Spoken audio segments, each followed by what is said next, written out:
Here's an unfortunate accident, two of our planes. You are watching extraordinary World War II color footage filmed or edited by Jack Lieb before and during D-Day. This is unlike anything you've seen. Using his personal 16mm Kodachrome camera, Lieb gives us a unique, intimate perspective. His journey takes the viewer from the D-Day preparations in England through the liberation of Paris and eventually into Germany. Along the way, he documented the lives of ordinary people in France, interspersed with glimpses of celebrities like Ernest Hemingway. Here we see some pictures made by automatic cameras that were installed in the fighter planes, because when a pilot reported that he had shot down an enemy plane, he wasn't given credit unless his pictures proved that the plane was shot down. And these automatic cameras would operate in conjunction with his machine guns. And if you look closely, you'll see the pilot jump out of the plane in the shot. But you notice too that a lot of these planes are still carrying the extra fuel tanks that they were carrying underneath the wing. And whenever the bullets hit that tank, the plane would explode, as you will see here. But when you saw shots like this, you know that the pilot never got back. Of course, these heavy guns caused terrific concussion, and it was difficult to hold a handheld camera that long. One of the first things that the Americans did was to build an airstrip in the St. Mary Glees area, not far from the coast. And they used a strip that was supported by metal wire to keep the planes from sinking into the ground. And they were using it also as a place to take off from with 500-pound bombs under each wing. But the strip was so rough that frequently the bombs would break loose, and even though they were armed, they had to be disarmed and taken off the runway.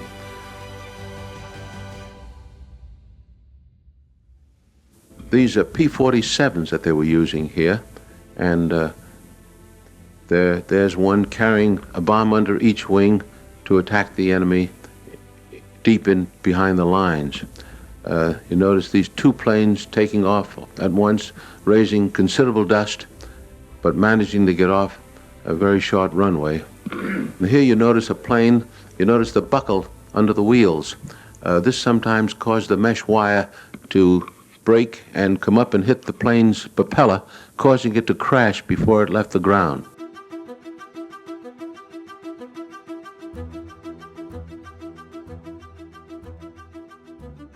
One place that intrigued me was my first trip to London and the House of Parliament in Big Ben. Now, these pictures, you must remember, are more than a quarter of a century old. Now, the thing that amused and entertained our boys who were stationed all over England was Westminster Abbey. And there were quite a few Americans who came there to see the sights and see Westminster Abbey. And these are the scenes that I wanted to photograph on one Sunday afternoon. Another area that intrigued me was Marble Arch. Marble Arch on one Sunday afternoon was full of people. You must remember that London was being bombed almost every night in this particular time. And I was photographing these speakers that were addressing the crowds.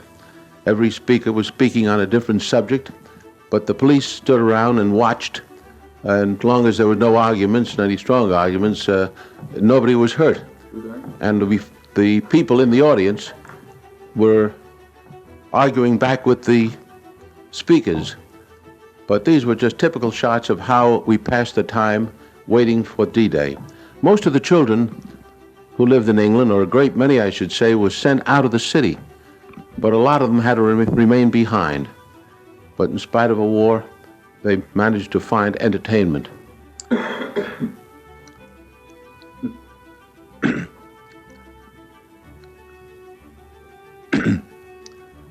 I was rather surprised to see these children drinking out of community drinking cups that were changed to the fountain. And I'd like to make candid shots of these children so they didn't notice me, but every once in a while they did. But this youngster is taking a cool drink on a beautiful Sunday afternoon. And we discovered that the St. Paul's Cathedral had been hit several times, but not badly damaged. And of course, one of the other attractions was Buckingham Palace and the gates, which were protected by British troops, not in the bearskin hats which they wore in peacetime, but in full war uniforms. And this is the way they paraded up and down. They weren't performing for the camera, but they were actually doing their duty. But you notice the barrage balloons in the background. London had barrage balloons all over the area.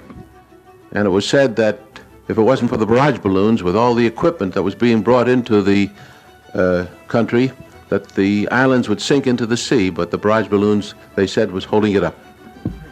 You must remember, too, that food was pretty scarce in London at this time, and it was being brought in whatever way they could and being unloaded. But it isn't often you get a bright day like this in the spring in London, and this was an opportunity to show what the soldiers were doing while they were waiting for the invasion. This is Fleet Street. Discovered this Irish policeman guarding the street, and we saw considerable damage in the area. But soon, we were down on the south coast of England, where we met some of the other correspondents who were scheduled to cross the channel with us. And you'll probably recognize some of the old-timers who covered the war in that particular time. I was given a shovel to defend myself, and it proved to be a valuable instrument. And here we see Larry LeSueur of CBS. Larry LeSueur was covering the war for CBS, and so was Wertenbecker on the left, Jack Thompson of the Chicago Tribune, Ernie Pyle here, and this is a close-up of Jack Thompson, and this is O'Reilly, Larry O'Reilly of the Associated Press. This is Wertenbecker, and we're saying our farewells because we were expected to meet again in Paris.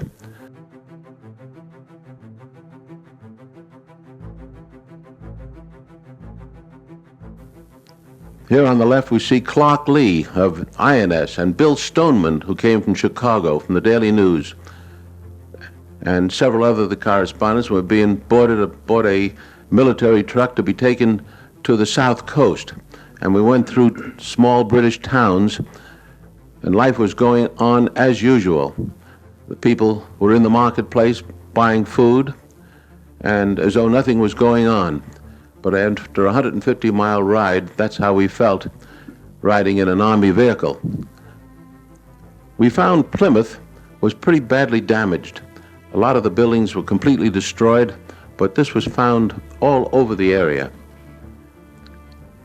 Soon we were approaching the dock area, and we found these American Jeeps ready to be boarded aboard landing craft, and you notice the bars that are attached to their bumpers. And they're designed to cut wires that the Germans had a habit of putting across the road that would sometimes cut off the head of the drivers. We weren't allowed to wander around the area by ourselves.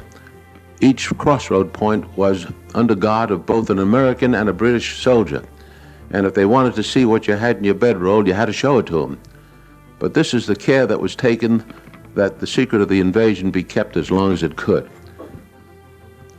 These are the two men, Wes Carroll of the OWI and Pete Carroll and Wes Haynes, rather, who were with me, and we went aboard an LCI number 5. Pete Carroll here came from Boston, and he was a photographer for the Associated Press. And we tried to keep our mind off what was coming, and we knew it was going to be a short time before we would be on board. We had our first taste of K-rations, which didn't taste bad if you were hungry. And we also were able to see the beautiful countryside in that area. And these are the sort of shots I wanted to bring home to show my family and friends.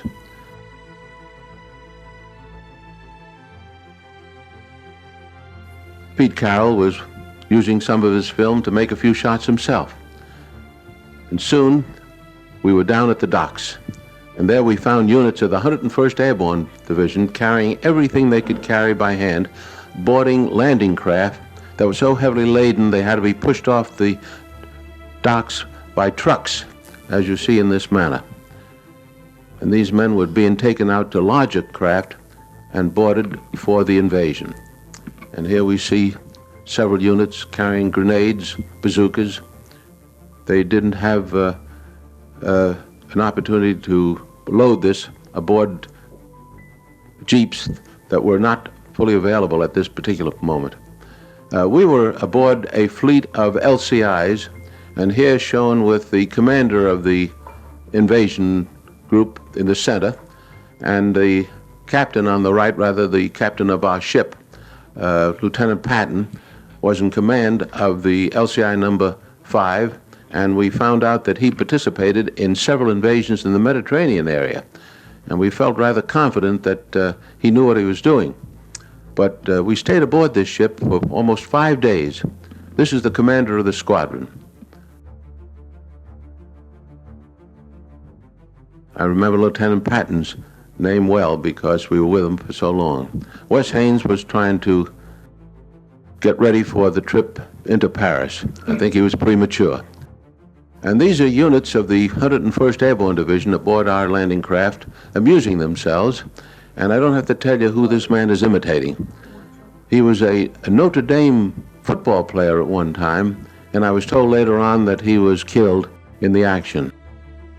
Of course, every ship had a mascot, and ours was no different, but the boys provided for their mascot's welfare with the making of a life preserver, just like the ones that they wore themselves. And then one afternoon, Lieutenant Patton briefed the crew and told them that we would be sailing that afternoon. And they let out a cheer because this is the job they were waiting for. They wanted to get it done and go home. And here we see the LCI number 4 with the commander moving out into the channel. And this was a tremendous sight to see ships from one end of the horizon to the other. Ships of all kinds. They tell me there was well over 1,000 ships. But even so, we thought this was just another exercise. As we continued on, we felt that we'd be turned around, go back and try again another day. But when we continued on into the night, we knew it was the real thing. At one time, we had a bit of a scare. They said there was a submarine in the area, and one of the DE boats threw some bombs into the channel. And they exploded, but we never saw any attack at all. Here are some scenes actually taken close to the beach, where the ships made a right-angle turn and headed for the area where we were to land.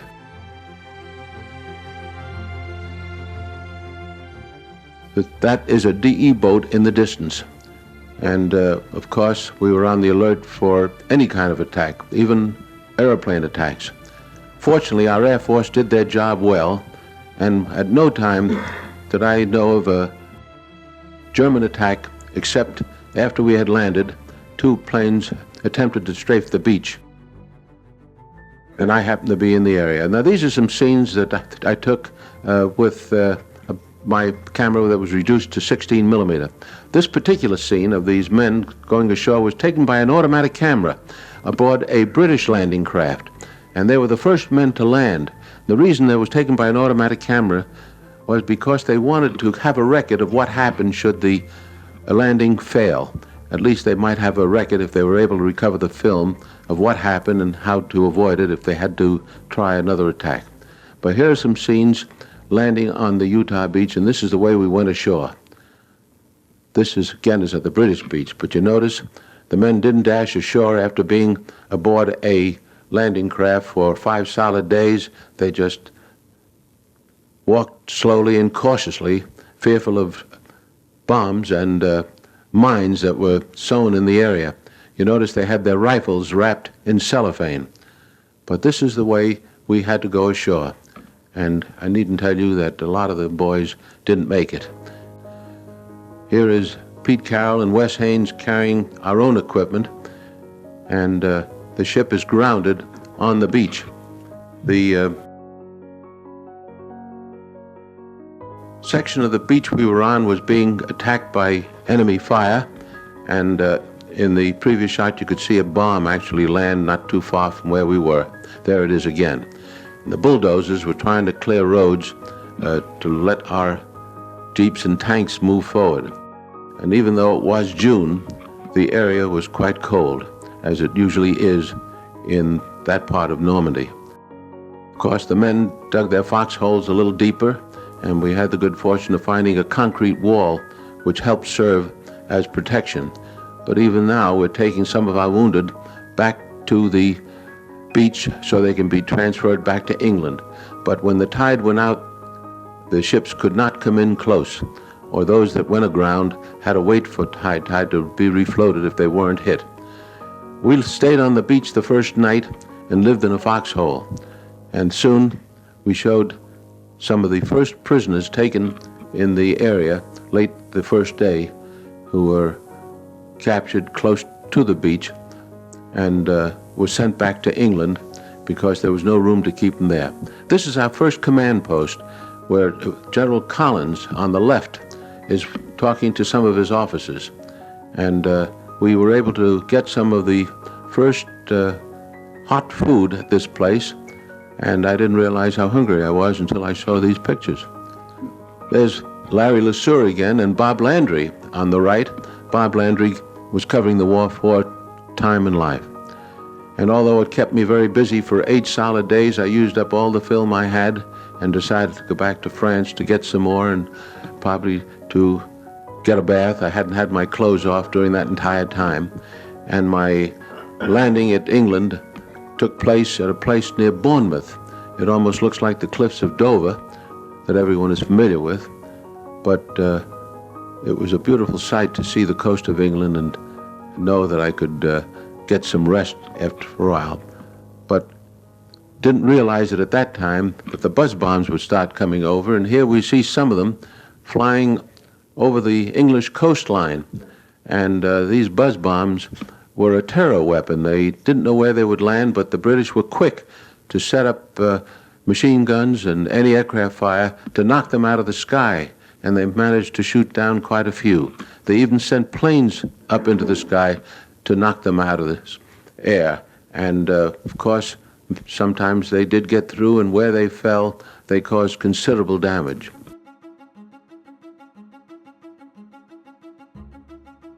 But you must have missed that pretty good shooting. There's one actually coming down, and it landed in the London area, and wherever they landed, they caused considerable damage. My second crossing of the Channel was made on an LST, and this time with units of the 3rd Armored Division that was sorely needed because they were bringing over more tanks and vehicles to carry us in the direction of Cherbourg, because we needed a port badly. The LST was manned by a British crew. That's the captain in the British uniform. But we were in a long convoy of many of them, everyone loaded to the gills with equipment that was sorely needed. But here you'll get an idea of what the beach looked like, and these ships are actually waiting for the tide to recede so they could send their equipment ashore without going through deep water. On D-Day, they had to go through the deep water. And at this particular moment, they're waiting for the ramps to be rebuilt after a severe storm so they could go ashore without damage. Now, you can see the problems they had on D-Day, because when the landing craft hit the sandbars, the men started wading ashore and found deeper water ahead, and those that had their life preservers too low around their waist turned turtle, and many were drowned. But these are units of the 3rd Army heading in, crossing the deep spot just ahead of them, and headed toward Cherbourg itself. This was a remarkable sight, and the ships were lined up as far as the eye could see, bringing supplies ashore. We needed Cherbourg badly because we thought we could use it as a port, but we found that Cherbourg, shown here, was pretty badly destroyed by the Germans themselves. They destroyed the docks, which we thought we could use, and it took them, if I recall, almost 2 months before we could bring a ship in. They set up mines and destroyed the famous Cherbourg docks where the transatlantic liners used to land.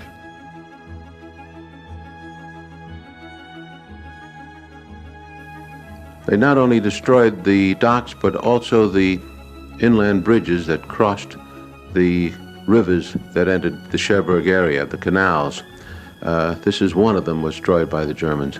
Soon the French people came back into the city and gave us a warm welcome.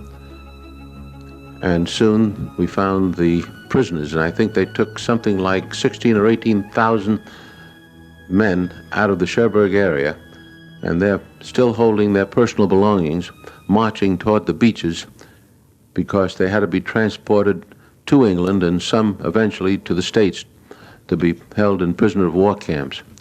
And even at this time, those that could talk to us or would talk to us said we'd be pushed back into the Channel in less than a week.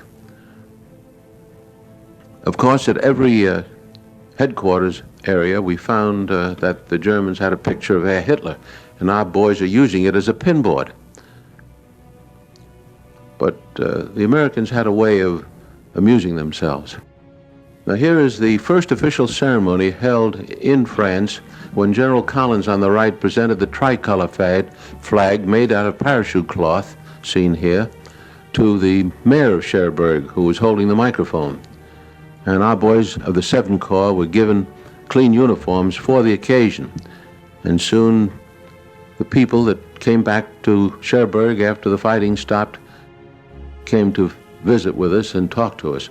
Here we see Ernie Pyle in the center again and talking to a colonel of the Signal Corps.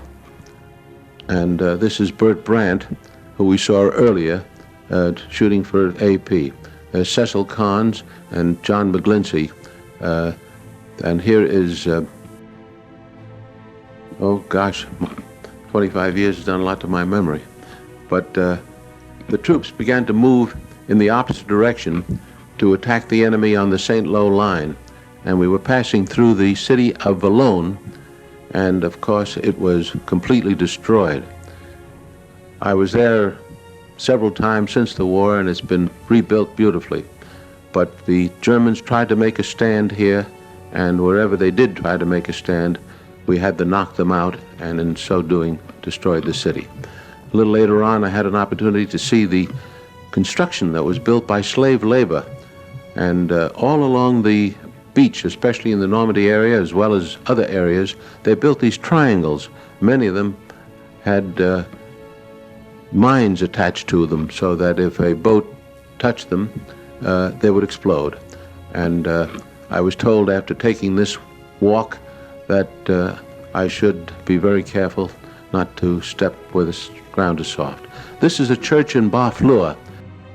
That was a pretty little town that the Germans evacuated because the commander liked the city so much, the little town so much, that he did want to see it destroyed, and just actually withdrew rather than let it be destroyed. It was a little fishing village, and I had the good fortune of coming back several times because the hotel was still intact and serving very excellent French food. A little further down the coast, we found these fortifications built by slave labor, and even these metal fences just to keep us from landing in the area. And these heavy fortifications that were many feet thick, and these correspondents were looking it over. In some areas, the Germans saw to it that they were destroyed, blowing them up so that we couldn't use them against them if they tried to take them back.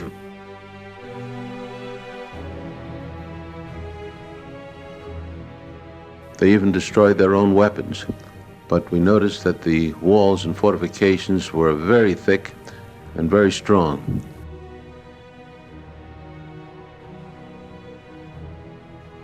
The area was taken over by the Navy, and there was an observation post right on the end. This was near a town called Granville, and there is the lighthouse at the point that sort of separated Normandy from Brittany. And that's the observation post the Germans used, and it's under the command of our naval officers to use as an observation post. Soon we brought in some of our big armament. and they were set up in a field and firing at German positions. But even though the guns were firing, the French people were bringing in the crops as though nothing was happening. This surprised me, and I couldn't help but wanting to make a picture of it. Of course, these heavy guns caused terrific concussion, and it was difficult to hold a handheld camera that long. One of the first things that the Americans did was to build an airstrip in the St. Mary Glees area, not far from the coast. And they used a strip that was supported by metal wire to keep the planes from sinking into the ground. And they were using it also as a place to take off from with 500-pound bombs under each wing. But the strip was so rough that frequently the bombs would break loose, and even though they were armed, they had to be disarmed and taken off the runway.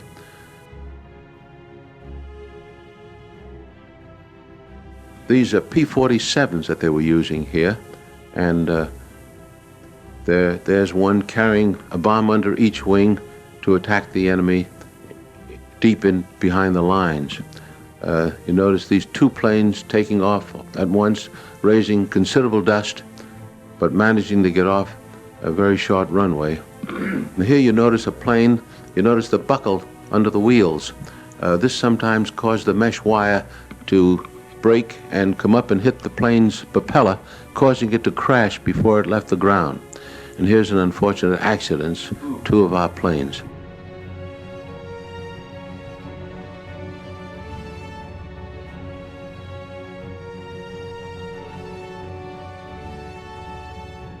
Here we see some pictures made by automatic cameras that were installed in the fighter planes, because when a pilot reported that he had shot down an enemy plane, he wasn't given credit unless his pictures proved that the plane was shot down. And these automatic cameras would operate in conjunction with his machine guns. And if you look closely, you'll see the pilot jump out of the plane in the shot. But you notice, too, that a lot of these planes are still carrying the extra fuel tanks that they were carrying underneath the wing. And whenever the bullets hit that tank, the plane would explode, as you will see here. But when you saw shots like this, you know that the pilot never got back.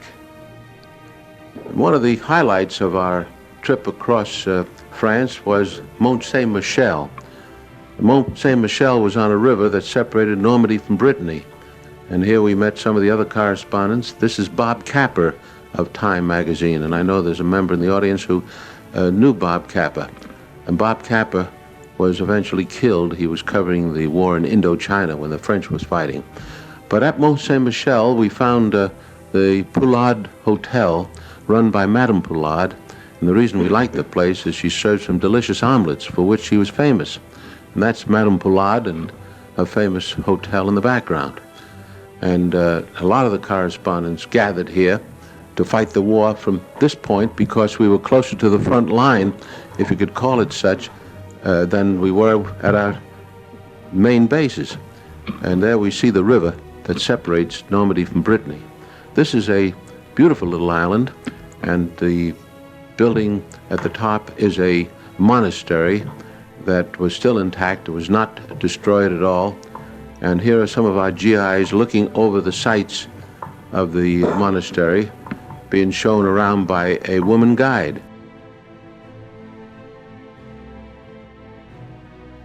Soon we met some of the other correspondents we knew, and here we see Charles Collingwood, the gentleman on the right, with Helen Kirkpatrick of the Chicago Daily News, and Joe Liebling of New Yorker magazine, the bald-headed chap, and Wertenbecker on the extreme left. Liebling wrote many stories for New Yorker magazine, and he died not many years ago. This is Charles Collingwood and Helen Kirkpatrick of the Chicago Daily News. This is Ernest Hemingway.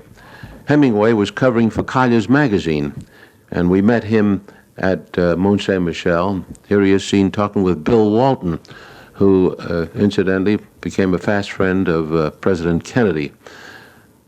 And these were just moments that we could take a little time out to rest. There's Helen Kirkpatrick. And the man in the center in this picture is Bill Stringer. And he was killed trying to get into Paris. One of the things that correspondents tried to do was to get into Paris before anyone else. And he was hit by an 88 shell.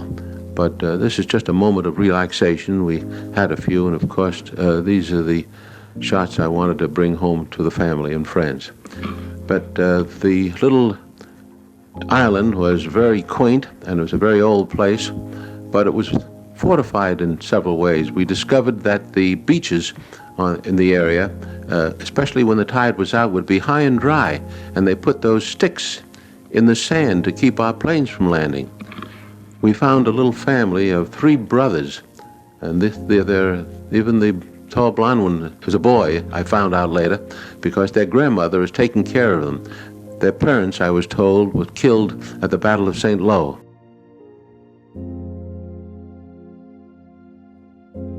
One afternoon, rather late, I walked out behind the island because as the sun was setting, I could get some interesting shots of the island from the seaside, because they have an extremely high tide here and would leave the island high and dry, but the tide would come in real fast, and there was always danger of quicksand, so I didn't stand in one place too long.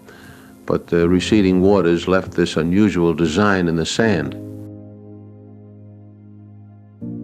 We didn't stay at Mont Saint-Michel very long, but continued on deeper into France. In fact, I went into Brittany for a while and discovered that the boys had found a lake there, which we'll see in a moment. But the countryside was beautiful. It was during the summer, and the crops were still in the field. But our boys, after washing out of a helmet for many weeks, decided to use this beautiful lake for a bath. They were permitted to do so because they were fighting the enemy at an area called St. Malo. And incidentally, you probably recall the Germans held out at St. Malo for many months, almost to the end of the war. The American sense of humor that helped them win the war, too. But here are some of the correspondence that we sometimes travel together, and we found a little river that proved to be useful as a bath. There are a lot of these small rivers around France, and at every moment that we could spare, the correspondence, this is a group of them. That's Ralph Morse in the front, and Huey Broderick, and Joe Priestley, and of course here we see Edward G. Robinson. Edward G. Robinson was one of the many actors and actresses that came to Normandy to entertain our troops. And they held a show right in this Normandy barn that was not too far from the fighting. And I found out later that the intermission had to be called when the shells came too close. Of course, all you had to do was point a camera at Robinson, and he acted. Soon we found ourselves in Rambouillet. Rambouillet was 52 kilometers from Paris and was the headquarters for all the correspondents that came there. We see Ernie Pyle again on the left, and George Stevens, the Hollywood director, myself, and of course Pete Carroll. It was shortly after these pictures were taken that Ernie Pyle decided to return back to the States and then went to the Pacific, where he was killed. George Stevens was a very well-known Hollywood director, I'm sure you recall, and he died only a few years ago. But practically every correspondent turned out to try to get into the city of Paris. But we found, as I said earlier, that the General Eisenhower had given permission to the 2nd French Armored Division to take the city of Paris because the important thing was to destroy the enemy. And they didn't consider Paris as a target. It would delay them if they did try to take the city themselves. They wanted to circumvent the city because they wanted to give the honor to the French. General Leclerc was in command of the 2nd Armored Division, and he refused to let the correspondents accompany his force to get into the city, simply because he didn't want any shots made until he had the city secure. We were glad to see Paris because it was a city of great beauty, and we were amazed at the way the people turned out. And these are some of the shots taken on the first day of liberation. I just didn't nearly get enough of these shots because there was too much to do. And soon General de Gaulle came into the city and paraded down the Champs-Élysées. And here he is taking the salute and receiving some flowers from a French girl. It must be remembered that de Gaulle was not well known at this time, and very few people could listen to the radio reports that told about his work in England prior to crossing the Channel. But soon he became very popular. It seemed as though everybody in Paris turned out to see de Gaulle. And he was marching down the Champs-Élysées at this point, and it was a tremendous sight to see. Later in the day, our own troops paraded down the avenue, and this was something that made us all proud. And here's de Gaulle parading, and suddenly firing opened up from forces that were left behind, and they thought from the FFE and some of the fascists that were still in the city trying to panic the people. But if you stuck your head out a window, you were bound to lose it. And this went on continuously for several hours. In fact, I was in the middle of this thing, and these are shots that I took of people lying flat on the ground. They'd get under our car. We couldn't move the car while they were trying to get the people to stop shooting by raising white flags. But it went on continuously, and although it was small arm fire, de Gaulle just stood his ground. Mother wasn't taking any chances. But this is the way the streets of Paris looked on the day of liberation. They did catch some of these people who were responsible for the shooting. At least they told us that. Somehow it was the war of nerves. Some of the buildings still contained Germans that were at headquarter points, and they were sworn at by the French. These are some shots made late in the day of the American troops marching through the streets of the city on the way to the front lines.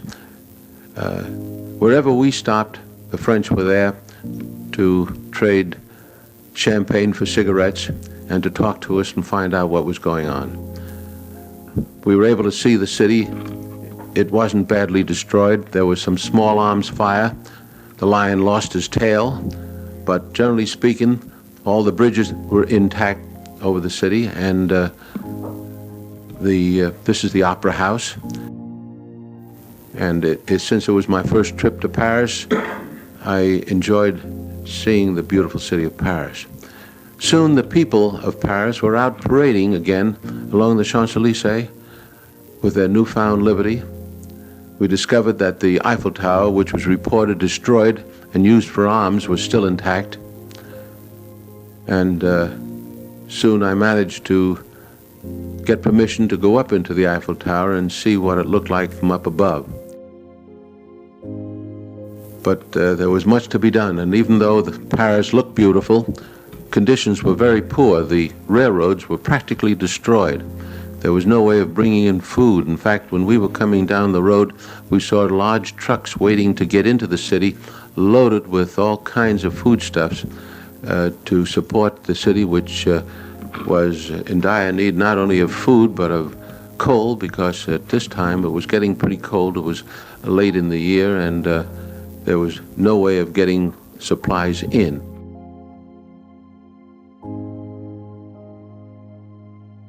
These are scenes from the Eiffel Tower showing the Seine and the buildings close to the Eiffel Tower. We see some troops parading through the streets. But we had to move on, and soon I had to leave Paris and found myself in the countryside beyond Paris and went into Belgium, where I managed to get into Brussels. These are some scenes of the Auteuil racetrack, which we found was open shortly after the liberation. This surprised everyone, but they made them close the track after a few days of meeting. But one of the things that did surprise everyone is how well dressed the French women were, and they had a way of using whatever they had to make themselves look really attractive. And I understand this annoyed some of the other Allied countries very much, to think that they could get by like that.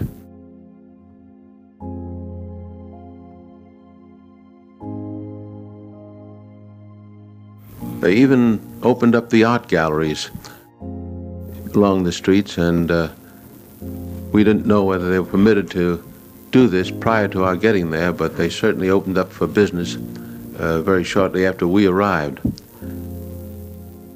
We found a painter at work in the old quarter of Paris, and shortly after leaving Paris, I was in an area called the Ardennes.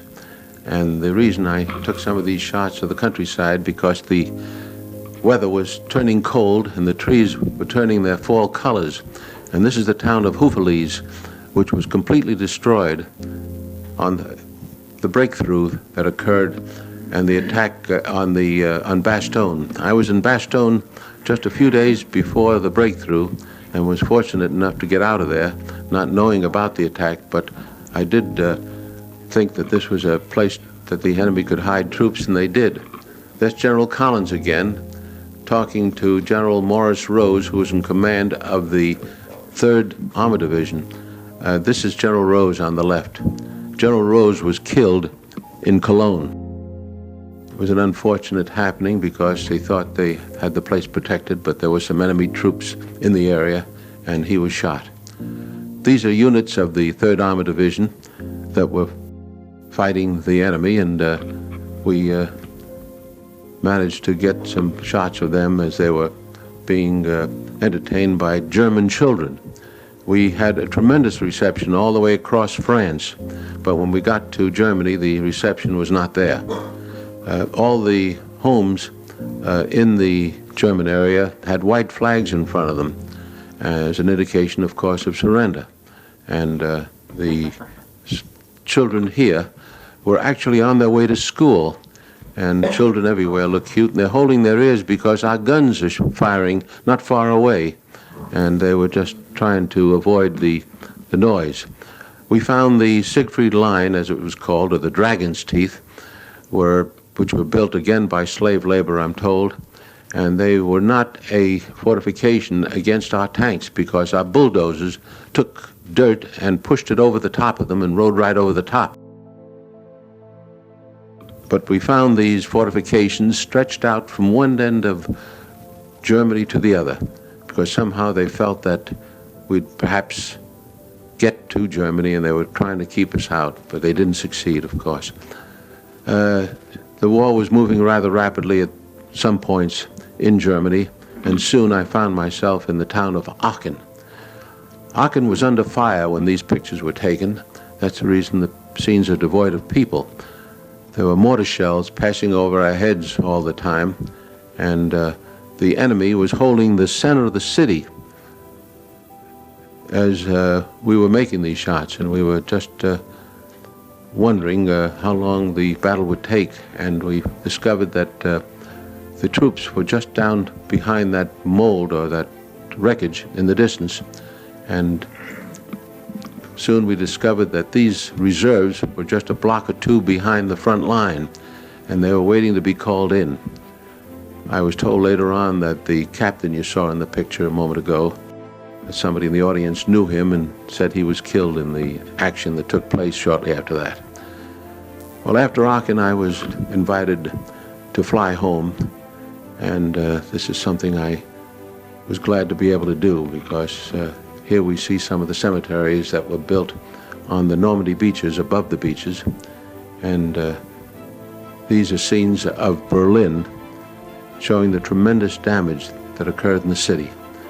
The bombings were intense, and very little of Berlin was left standing. It shows that wars don't seem to prove very much, except to destroy property and kill people. And we sometimes think that maybe one day we'll learn how to avoid wars, and perhaps we've made wars so deadly that we'll have to avoid them in the long run to stay alive.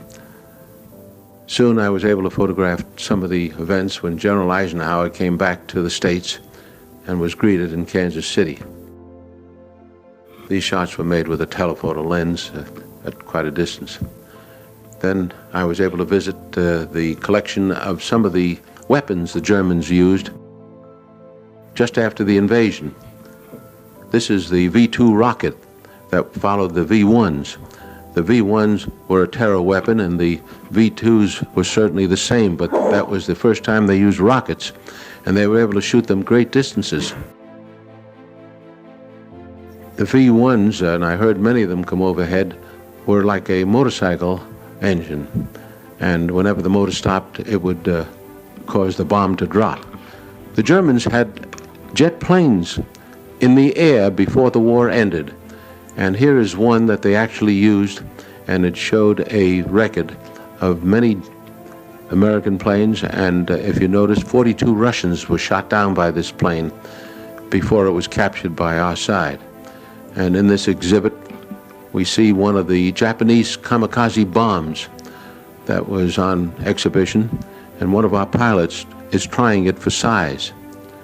And they didn't like the idea that you only had a one-way ticket, because they were intended to destroy the target they were after and the pilot with it.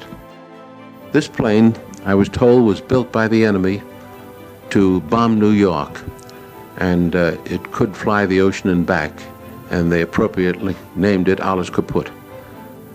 Here we see some shots of what I call what the next war might look like, and this is the explosion of the atomic bomb in New Mexico. And I always like to feel when I show these pictures that perhaps it'll remind people that we ought to remember what World War II was like, and that World War III would be much worse. But I like to say that, repeat what one scientist aptly put it when he said, the atomic bomb is here to stay. The question is, are we? And that brings us to the end of our film, and thank you very much. What caused an air force that was in many ways vastly superior to the Allies to come crashing down? Is there a distinct turning point that made Germany's aerial arsenal impotent against the combined strength of Britain, America, and the Soviet Union?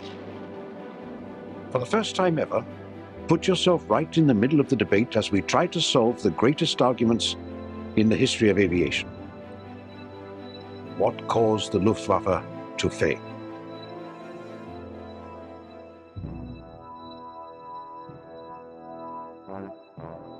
In 1933, Adolf Hitler becomes Chancellor of Germany and later the Führer, enacting complete control over the fatherland. Eager to reclaim the lost territories taken from Germany after the Treaty of Versailles, the Nazi war machine realizes early on that the formation of a strong air force is vital. In 1935, it becomes official on paper, and the Luftwaffe is born.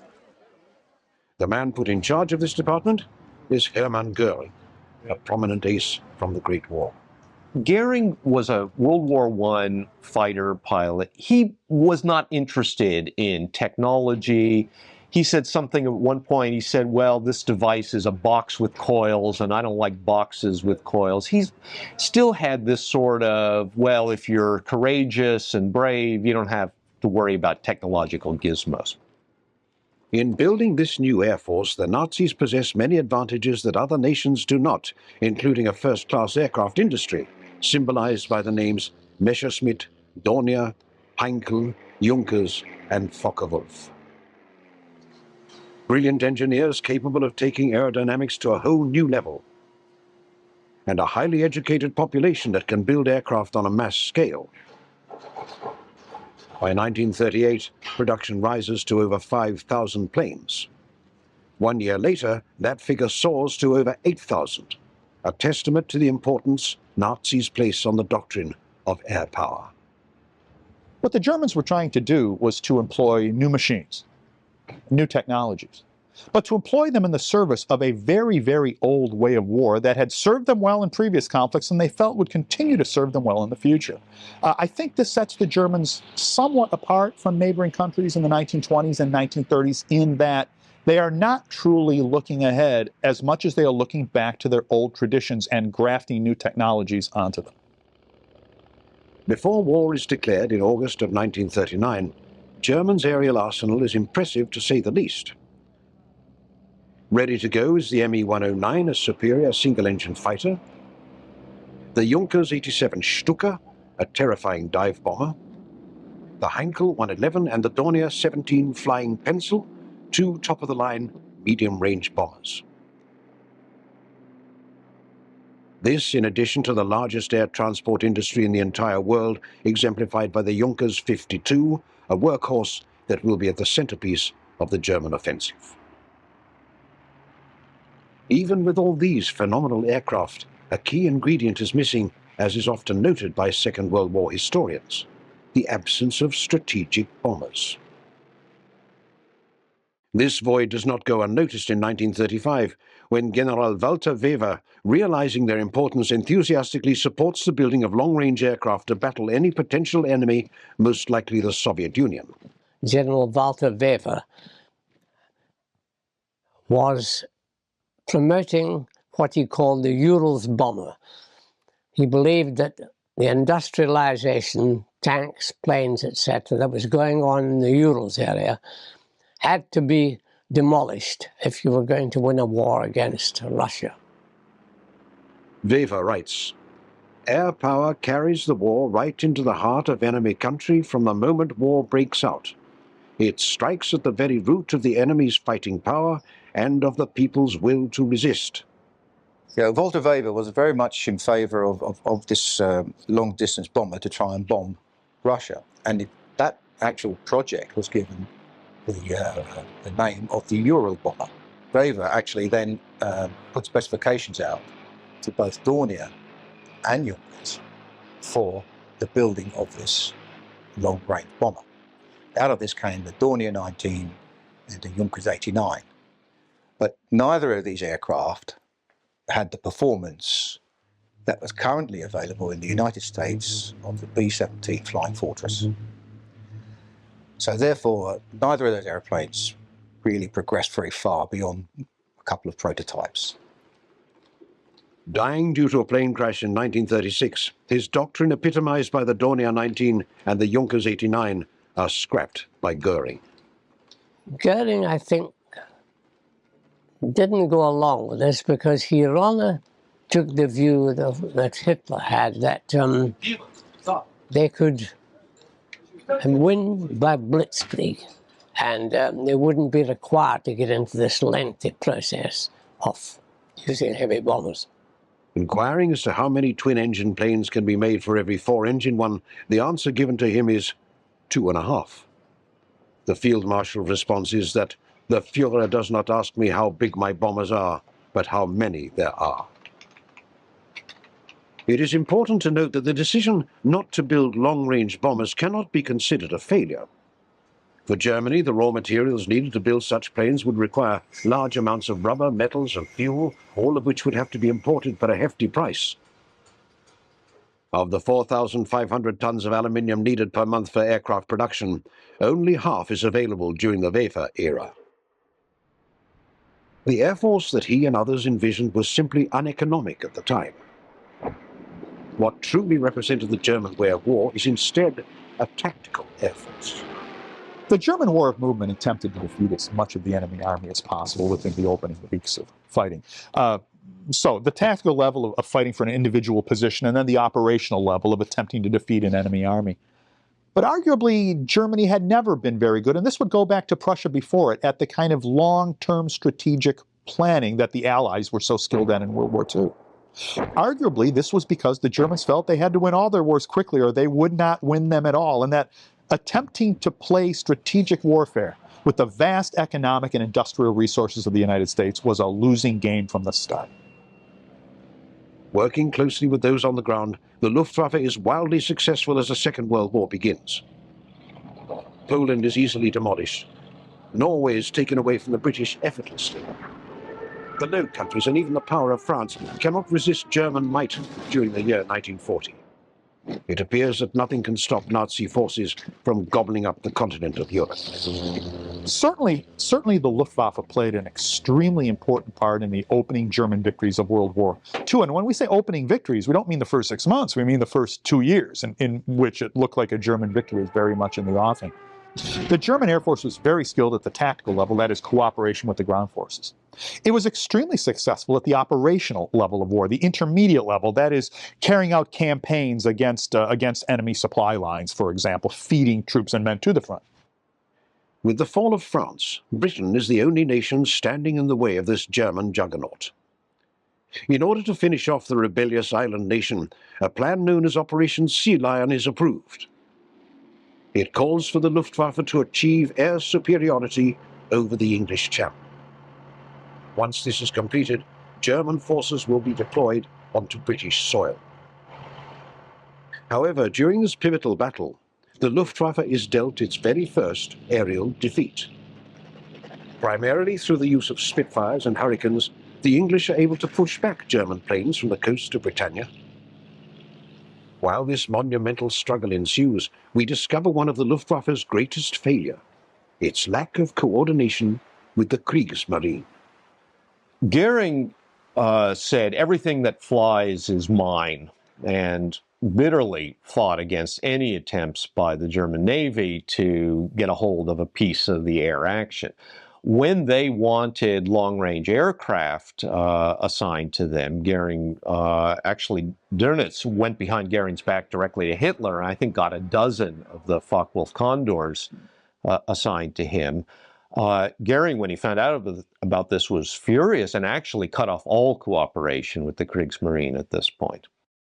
Despite pleas by Admiral Raeder to create a separate air force for the Navy, Goering refuses to give the green light to any potential inter-service rival. The roots for this conflict come from each service's desire to be recognized as the one who brought victory to the fatherland. Of course, there has always been the rivalry between the Navy and the Air Force from the point of view that we refer to ourselves as the Imperial Navy and refer to the Air Force as the Nazi Air Force. So that differentiated us already in attitude and character. In hindsight, Goering's decision proves fatal as Germany and Britain battle it out in both the skies and on the high seas. Winston Churchill would write that the greatest threat to Britain was the Battle of the Atlantic, where German U-boat submarines are enormously successful in sinking English shipping. I think Churchill was quite correct that the Battle of the Atlantic was the one front where Britain could really lose the war because they were so dependent on supplies, even food, coming from North America, that if that lifeline was cut, Britain would have been really in dire straits. With the defeat of France, bases are built right on their coast, giving these vessels an even bigger theatre to disrupt the lifeline of Britain.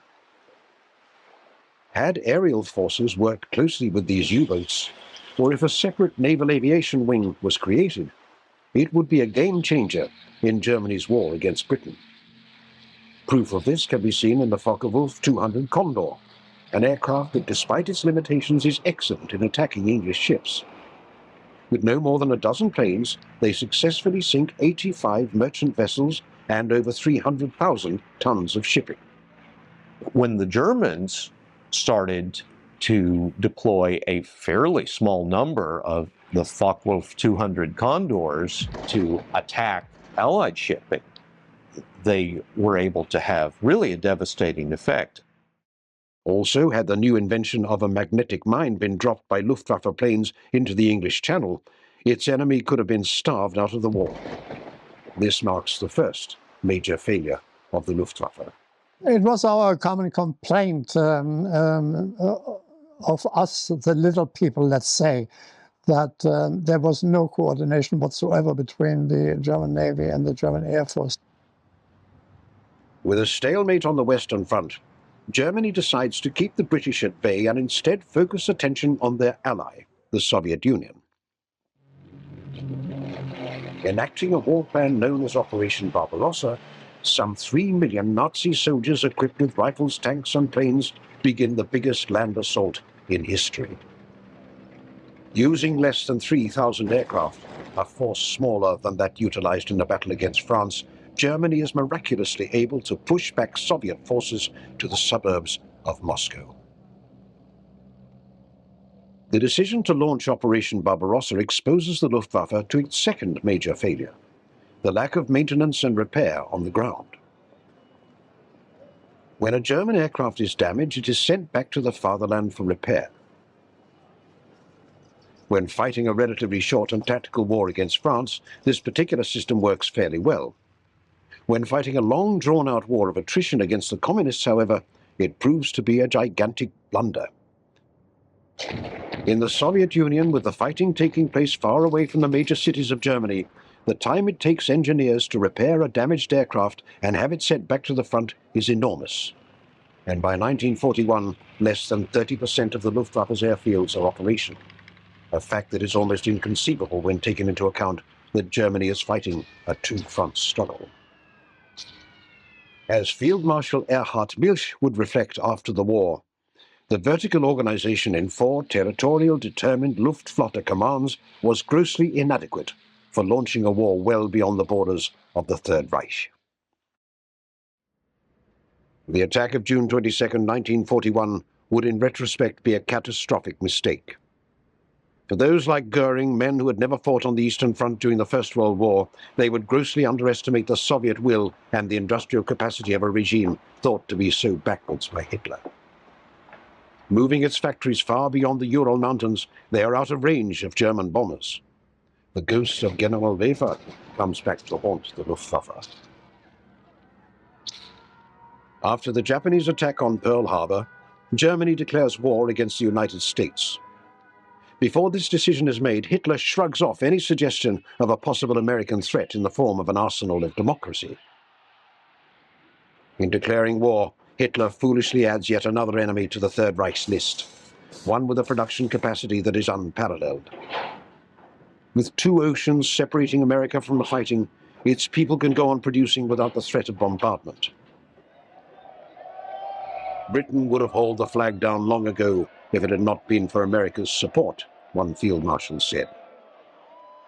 With Germany by this time experiencing severe shortage of aluminium and copper, America is fully stocked of these and other vital raw materials. By 1944, the United States is able to churn out over 96,000 planes per year, 1 every 5 minutes, more than double that of the Germans.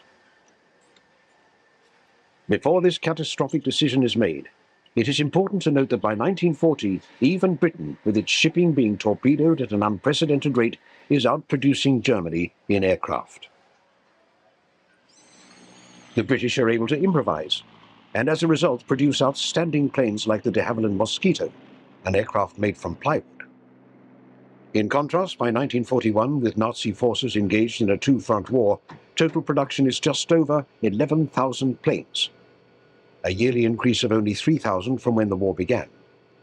It is clear that the Third Reich's total output is only a fraction of what it could be. One of the failures of the German Luftwaffe was their inability ever to work out a sane procurement and production process. Prototypes would be built and abandoned. They would be rebuilt and altered by Hitler's order and abandoned, and rebuilt a third time and perhaps put into production as an aircraft very, very different from what the original designers had intended. This lack of planning and foresight can be attributed to the man who took control of Luftwaffe production in 1936, long before the war began. His name is Ernst Udet. An outstanding ace from the First World War, he is put in control by Goering, replacing Wilhelm Wimmer. His appointment to this powerful position marks the third, and possibly the greatest failure of the Luftwaffe. Goering placed one of his World War I fighter ace buddies, Ernst Udet, in charge of technical developments. Udet really didn't know anything about this stuff. Udet's forerunner Wimmer has been outstanding in overseeing the Luftwaffe's second-generation aircraft during the pre-war era, including the Me-109, the Junkers 87, and the Heinkel 111. With Udet as his replacement, however, the next line of aircraft is a far cry from their predecessors. one of his hobby horses was dive bombers. He had seen, actually, in America, interestingly, between the wars, a demonstration of dive bombing, thought every German bomber should be made into a dive bomber, and then even ordered this new four-engine bomber, Heinkel 177, under development, to be made into a dive bomber. Well, Heinkel himself, who was, after all, an engineer who understood this, kept trying to talk him out of it, said this is ridiculous, but was overruled, and so they had to go back and strengthen the wings of the 177 to try to reduce drag so it could actually dive at high speeds. They tried mounting the engines in pairs instead of having four engines like you would normally think you would do on a bomber. They were mounted front and back in a single pod on each wing. This resulted in so much heat being generated that the engines were constantly overheating. So it really, I mean, it was a crazy idea, and it led directly to delays, and I guess you can really say the ultimate failure of Germany to field an effective four-engine bomber during the war. The Heinkel 177, with its odd tandem engine arrangement and an insane requirement by Udet to dive bomb, makes this plane a complete disaster from start to finish. The aircraft becomes known as the dead racehorse, with only a handful ever getting the chance to fly. The Heinkel 177 and the Me-210 go hand in hand as one of the Luftwaffe's major disasters. The Messerschmitt 210, a replacement for the Me-110, is full of problems that are never ratified. When he came up with his Messerschmitt 210, the RLF said, oh yes, that's very good, let's immediately, we'll order 10,000. Or whatever it was, but they went into mass production and the thing had hardly flown. It was a complete and utter disaster for Messerschmitt, which he'd never lived down, and they had to convert a lot of the built Me-210s into Me-410s by taking the aeroplanes to pieces again and reassembling them with new parts to turn it into a flyable and operational machine. As one aircraft representative is overheard saying, everything turns to dust in Udet's hands. Only one aircraft, the Focke-Wulf 190, is considered a success under his watch. A reluctance to make the hard decisions also proves costly, as resources are diverted to projects that are simply unfeasible during wartime. By 1941, the need is for long-range strategic bombers, with America producing the B-17 Flying Fortress and the British reworking the Avro Manchester into the four-engine Avro Lancaster. Germany, in contrast, falls dramatically behind the Allies in producing four-engine bombers. Udet, with all his failures, commits suicide in 1941, leaving the Luftwaffe in shambles. With a Soviet victory at Stalingrad, German forces are pushed back, marking the beginning of the end. And as American and British bombers begin destroying German factories and city centers from the sky, the philosophy that General Weber endorsed years ago is coming true. Strategic bombing is proving vital in weakening the German war machine. Under the command of Field Marshal Erhard Milch, production is able to climb to 25,000 planes a year, a respectable increase, but nothing compared to what the Allies are able to produce. U.S. procurement policies, which become a giant bureaucracy, embodied in the War Department and soon thereafter, World War II, embodied in the Pentagon. The Germans were simply not able to compete on that level. In 1944, Germany is being outmaneuvered in the realm of aircraft by the rate of over 4 to 1. At this point, there is simply no way to compete with the United States or the Soviet Union. While much is written by historians about Allied coordination in resources and materials, little can be found about Germany's willingness to use its own allies' means of production to their advantage. This is yet another failure of the German Luftwaffe. Without a common goal and being on different sides of the world, the Empire of Japan cannot be considered Germany's biggest ally. Its most powerful friend during the war is instead the Italians. Unfortunately, with their own air force in shambles, the Nazis are reluctant to give them the licenses and the engines to build German planes on Italian soil. This proves to be a pivotal mistake, as Italy could have tripled aircraft production with German assistance, producing possibly 30,000 planes during the war. Also, Italian factories would have been out of bombing range for the Allies during the year 1942 and might have changed the outcome in the Mediterranean. Germany's other allies, Romania, Hungary and Finland, are all capable of making aircraft, but lack the knowledge and resources that the fatherland can provide. Had these nations been granted licenses to build Nazi aircraft on their own soil, there was a good chance that this coalition might have tipped the scale in favor of Germany during its pivotal battle against the Soviets during 1941. The decision not to fully utilize the resources of these nations can be attributed to Germany's desire to be the dominant power. There is widespread resentment against the Italians by top Nazi leaders who see them as merely riding off the coattails of German success. Our feeling always was, with the experience of the First World War already, we wish the Italians were on the other side. People like Hermann Goering see these smaller countries as the providers of natural resources, with the fatherland supplying the finished products. This marks another tragic failure of the Luftwaffe. In early 1944, Germany unveils the Messerschmitt 262, a revolutionary jet plane that can hopefully take down the flying fortresses and mosquitoes that are destroying their cities.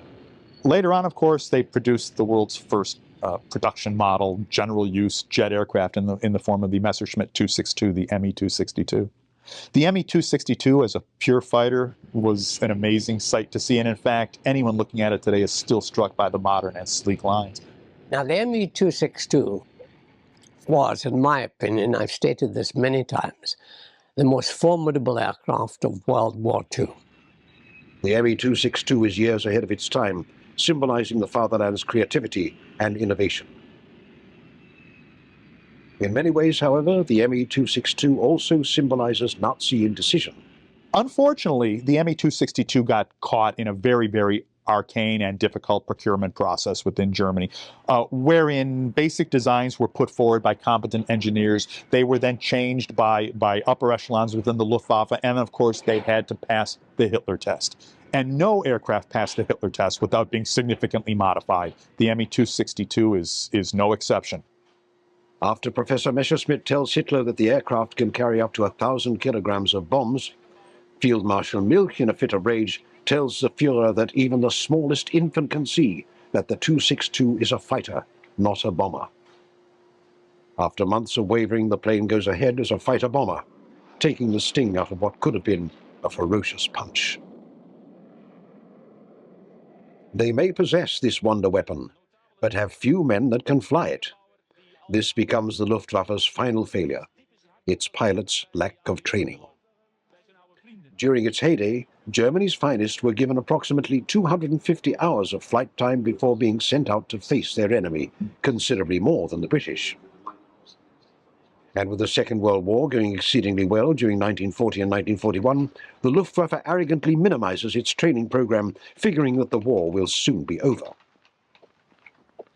By 1942, as the tide begins turning, German pilots are given less than 200 hours of practice flying, while Allied pilots are given over 300. With the war turning against them, shortcuts are made to churn out every single pilot possible.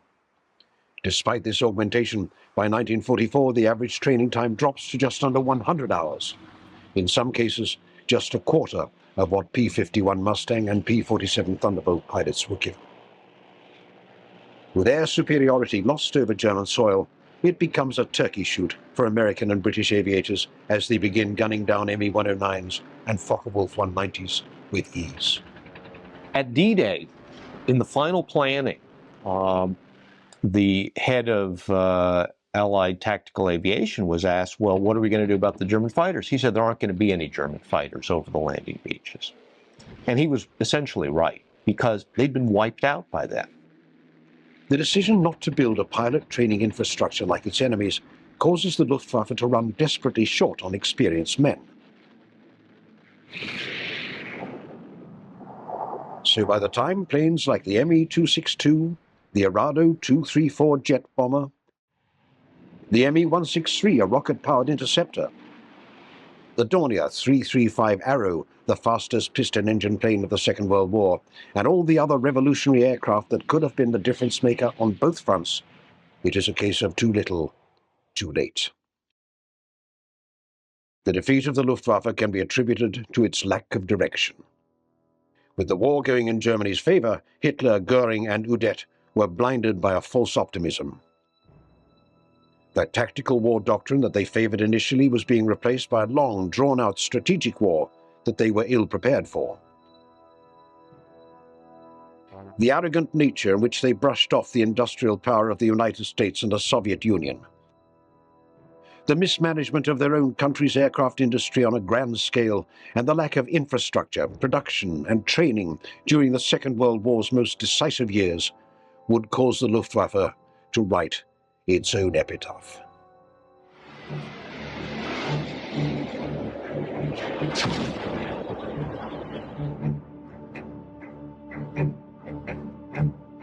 Well, the Messerschmitt 262, in my opinion, was the most formidable fighter of World War II. They had the advantage of, when they designed this, of supersonic wind tunnels. That is clearly shown in the fuselage shape of the 262. They were also well aware of the advantages of sweepback in easing your way through the transonic speed area. The aircraft was designed with these things in mind. So it was going to be a jump ahead of its time, so to speak. When I first saw it, I realized that this was a very different looking airplane. But also, at that time, I hadn't fully realized just the impact its engines were going to have, because we, in the early jet stages in Britain, were using engines operating on the centrifugal principle of jet propulsion. The Germans started off in that area as well, but they had a sector that went onto axial flow. And of course, today, every jet engine is axial flow. They were on the right track right away.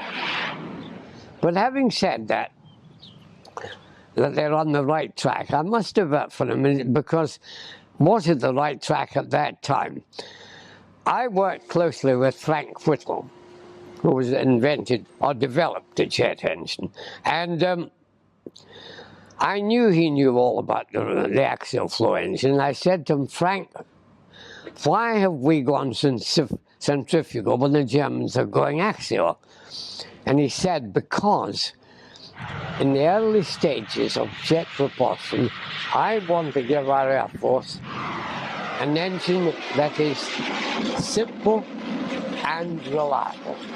Now, how right he was, because in the early stages, the German jet engines, whereas Frank Whittle's centrifugal engine had an overhaul life of 100 hours, you overhauled it, the German axial flow jet engines had a scrap life of 25 hours because they didn't have the strategic metals to withstand the heat stresses at that time. So, temporarily, we were on the right track. But eventually, of course, the axial flow offered advantages in streamlining, because for a given power, you had smaller compressor and turbine discs. And also, of course, it had better specific fuel consumption. And altogether, they were on the right track there. But unfortunately, they couldn't go to the ultimate because, as I said, they hadn't the right metals. However, as an airplane, this was something quite electrifying to fly. The cockpit, there was nothing particularly unusual. It wasn't a cluttered cockpit. It was quite simple, and it had the the functional things here, and the engine instruments on the right, and generally good view, good canopy view, and being a tricycle, you had a good view ahead. So altogether, they had a lot going for it, apart from this unreliability of the engines. Even when they were in the air, they were very sensitive to throttle movement. Excessive movement, either accelerating or decelerating, could flame out the engines. And it got so bad, in fact, that eventually the way the Germans were operating was to take off at full power, then ease slowly back to climbing power, and never touch the engines thereafter until you were coming into land. They took that risk, and this didn't pay off, I don't think, because, as I say, although it has a scrap life of, theoretically, of 25 hours, but Adolf Galland told me at the end of the war that his unit, flying the 262 JG-44 at the end of the war, was only having an engine life average of 12.5 hours. So it goes to show what the vulnerability of that was. Firepower on this airplane, huge. 4 30mm cannon. They had forgotten one thing, and we did the same with our initial jet, experimental jet aircraft. They had forgotten how to slow it down. They did not have dive brakes. And this cost them a little because the aircraft was built mainly to deal with the B-17 Flying Fortress bombers. And when you came in on a dive to attack them, your closing speed was huge. And you couldn't open fire because of the inaccuracy of the guns above 600 yards. So let's say you opened fire at 600, you had 2 seconds before you had to break away because your closing speed was so high. If they'd had dive brakes, that could have doubled the closing speed. Now with a closing speed of 2 seconds, you're firing at random. You're not sighting, you're just pressing the button and hoping you're pointing in the right direction. With 4 seconds, you can quickly sight, adjust and fire. So it made a big difference. Now the ME-262 was, in my opinion, I've stated this many times, the most formidable aircraft of World War II. When you consider that at the end of the war, the top Allied fighter was the Spitfire Mark 14 with a top speed of 446 miles an hour. When we tested the Messerschmitt 262, it had a top speed of 568 miles an hour. This was a quantum jump in performance, and it meant the 262 was virtually inviolate. It also handled quite well in the air. It had no nasty characteristics, really, except if you lost an engine on takeoff before you reached safety speed. But apart from that, I was very impressed. It had 2 shortcomings, but all the early jets did in our country, in America and in Germany. Firstly, the engines were very sensitive. They were slow to accelerate to throttle movement, and you had to handle them very carefully to avoid flaming them out. Secondly, we hadn't thought, or the designers hadn't thought, of how to slow down these incredibly fast airplanes, and no air brakes were fitted. And this made life very difficult, for example, for landing. You need some drag if you're going to land. And since there was very little drag associated with the 262, you had to do a long, slow approach to landing. And this was an Achilles heel, because the 8th USAF Mustangs realized this, and the few 262s they picked off was usually in that phase of the operation.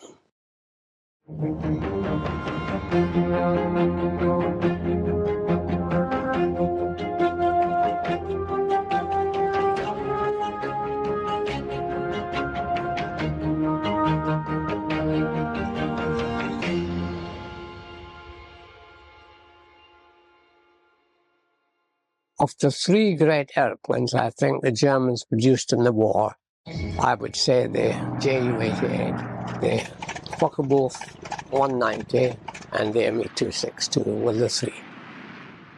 The Ju-88, in my opinion, was a first-class medium bomber. The Ju-88 G4, for example, had a top speed of 400 miles an hour, which was 6 miles an hour faster than the 190 PA4 at that time, its contemporary fighter.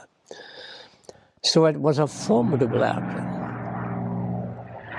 And also the Germans had learned from the mistakes of the previous medium bomber, the Heinkel 111, where you had the crew separated by the bomb bay. You had the flying crew up to the front and the defensive crew at the back. But there could be a breakdown in communication.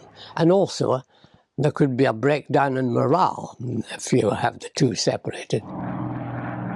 They had learned to put the 4 crew of the Ju-88 into one glass house, I think you would call it, on the fuselage. And the crews themselves were very enthusiastic about the airplane. I flew it quite a lot, that and the 188. The 188 had a rather different rudder effect, and I would say it had improved slightly over the Ju-88, but a negligible amount. It still had the good flying characteristics of the 88. In fact, slightly better. And I was very impressed with both types of aircraft. The Focke-Wulf 190, as a fighter, was first class. There's no question of that. It was an outstanding airplane. And inevitably, as the war progressed, there were attempts made to keep up with the hunt, so to speak, and give it a variety of roles. And there were many different marks of 190, and it eventually gravitated into the fighter bomber. In that role, it was quite effective, actually. Fighter bombers have a limited role. They are used against what I call targets of opportunity. You don't use them to come in and bomb an industrial layout. What you do is you use them to shoot up trains or convoys you see on the road. And from this way, the Focke-Wulf 190 was very effective again. So it was a versatile aircraft. And as it progressed, it eventually had an engine change. The Dora, the later Dora, was a magnificent fighter with an engine change and not really any structural changes other than those to accommodate the engine. But what it meant was, here was an airplane that could keep up with the hunt as the years of the war progressed. So from 1942 right up to the end of the war, the Focke-Wulf 190 was in the top grade of fighter or fighter bomber.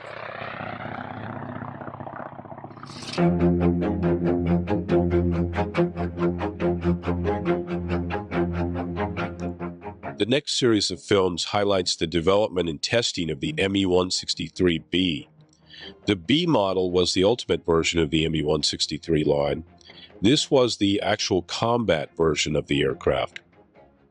The vast majority of Me-163B flights were for development purposes, however, although the aircraft did finally see limited combat experience beginning in the middle of 1944.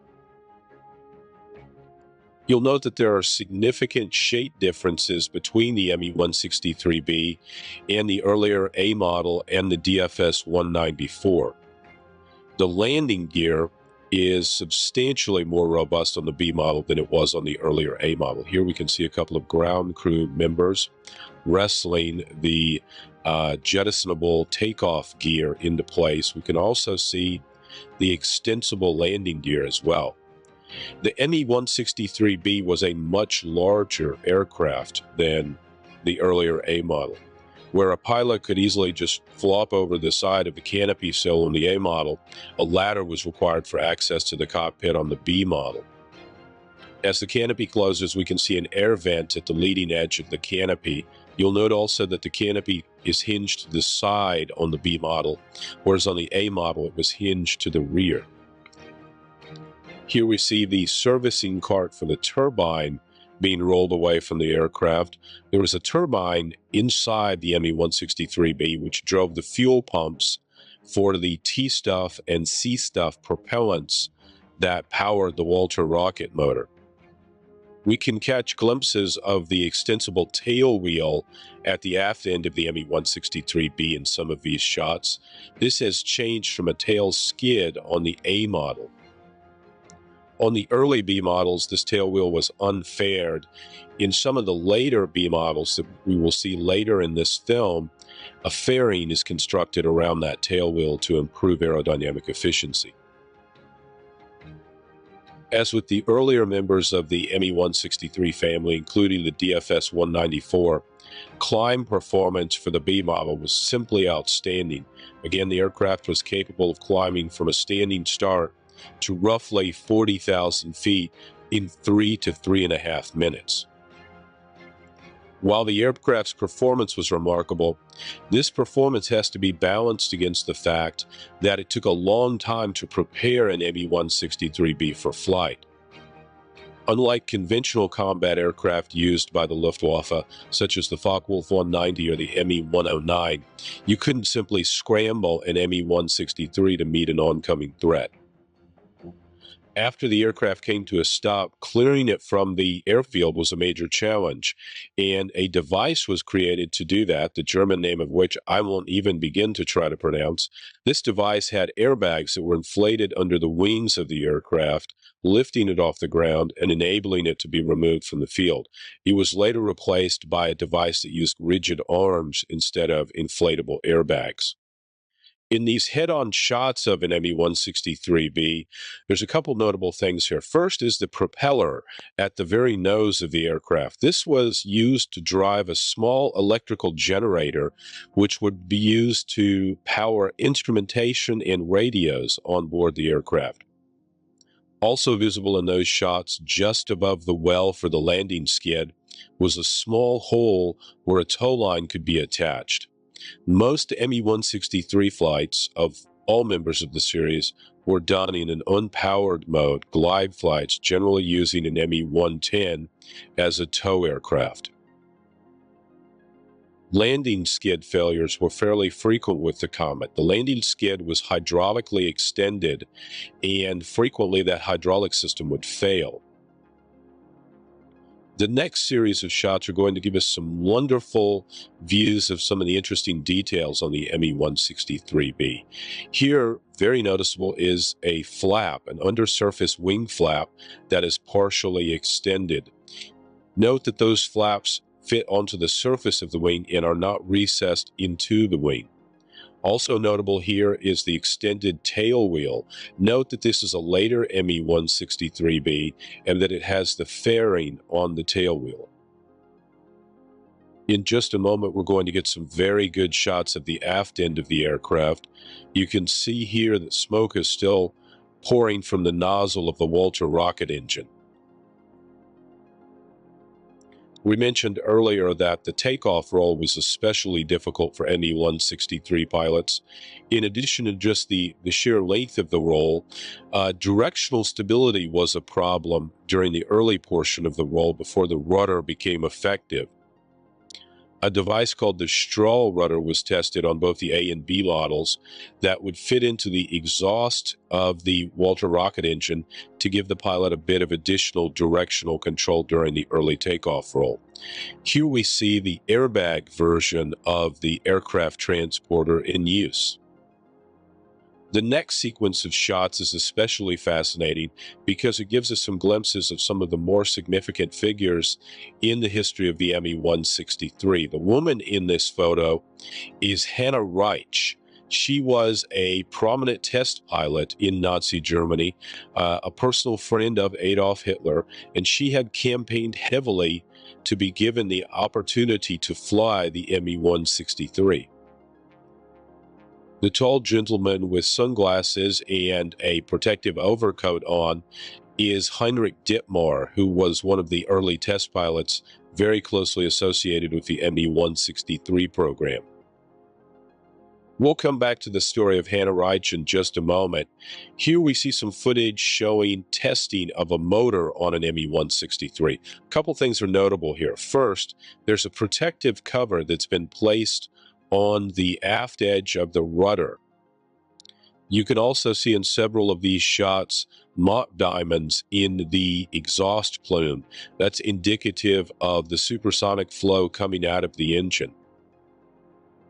Here we have an ME-163B taking off from a paved runway. This would have been a much preferable experience for the pilots to a takeoff on an unimproved airfield. Another change that took place with the landing gear late in the program involved the landing gear.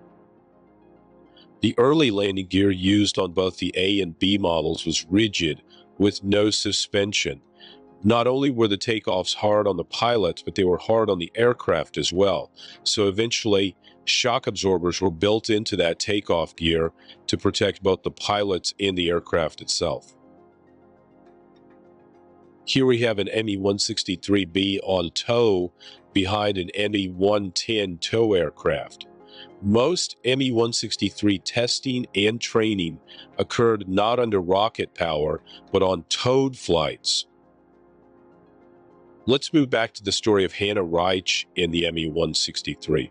Again, she had campaigned fairly aggressively to be given the opportunity to fly this aircraft, and she ended up flying the Comet a total of 5 times. On her final flight in the Comet, the takeoff gear failed to release just after takeoff, and she was forced to return to the field for a very hard landing. Her injuries were such that she was kept out of the cockpit for the next 5 months and never did fly the Comet again. The next series of films shows another individual who's very closely associated with the Comet program, Rudi Opitz. He, like Reich and Dittmar, was a very experienced glider pilot, and as such was especially valuable to the ME-163 program. Here we see him getting into an ME-163B. You'll note the machine gun protruding from the leading edge of the wing there. Also visible in many of these shots is the very thick piece of armored glass immediately in front of the pilot. Again, this was a combat aircraft at this point, and that piece of glass, along with an armored nose cone, was designed to protect the pilots as they flew straight at approaching Allied forces. In all likelihood, this is yet another test flight for the Comet. You'll note the very large data acquisition camera that Opitz has bolted to his head there in many of these shots. That's a spring-driven camera that the pilot can use to take photographs of the instrument panel during critical portions of the flight. It's certainly a far cry from the digital data acquisition equipment used on test aircraft today, and even a far cry from the crude analog systems used in the late 40s through the 50s and 60s.